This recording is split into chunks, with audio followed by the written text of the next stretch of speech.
அழகிய ஒரு மாலை பொழுது, மல்லிகா டெசர்ட் போயி செமையா இருந்துச்சு. இந்த வண்டிய பார்க்கும்போது எனக்கே ரொம்ப ஆசையா இருந்துச்சு. நண்பர்களோட இல்லாட்டி யூரோப் சைட்ல எங்கேயாச்சும் ஒரு இடத்துல இது மாரி வண்டி எடுத்துட்டு, ட்ரக் எடுத்துக்கிட்டு, அப்படி போயிட்டு ஒரு ரவுண்ட் அடிச்சுட்டு, ஹை ஹாத்தா அப்படியே எல்லாத்தையும் மறந்துட்டு, சூப்பரா ஒரு ட்ரிப் போயிட்டு வந்தாக்கா, அது வேற லெவல்ல இருக்கும்.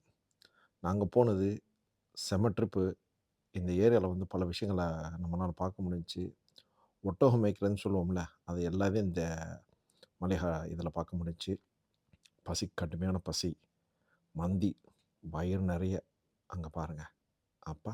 பீரியடா. வாவ்! வேற லெவலுங்க. மந்தின்னாக்கா அந்த மாரியான ஒரு மந்தி. செம்ம ரைஸு, மாதுளம்பழத்த ஒரு மாதிரியா போட்டிருந்தாங்க. அதெல்லாம் செம்ம டேஸ்ட்டா இருந்துச்சு. இந்த வீடியோ பிடிச்சிருந்தா லைக் பண்ணுங்க, ஷேர் பண்ணுங்க, கமெண்ட் பண்ணுங்க, ஃபாலோ பண்ணுங்க. Thank you very much for வாட்சிங் லெஜெண்டரி டிஸ்கவரி. பாய்.